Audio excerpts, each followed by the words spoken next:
yığdılar. Narkotikaya görə qardaşım, mən ailəmdən uzaq düşmüşəm.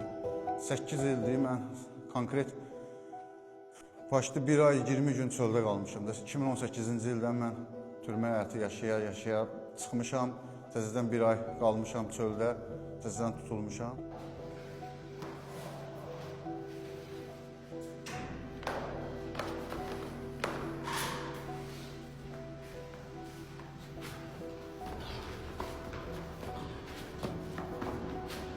İndi şükür Allahın məsləhətinə 3 aydır ki, həm köhnə davranışlardan, o çox pis vərdişlərdən uzağam, şükür Allaha.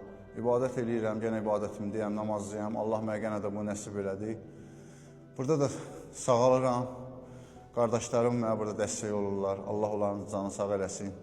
Düzgün, sağlam.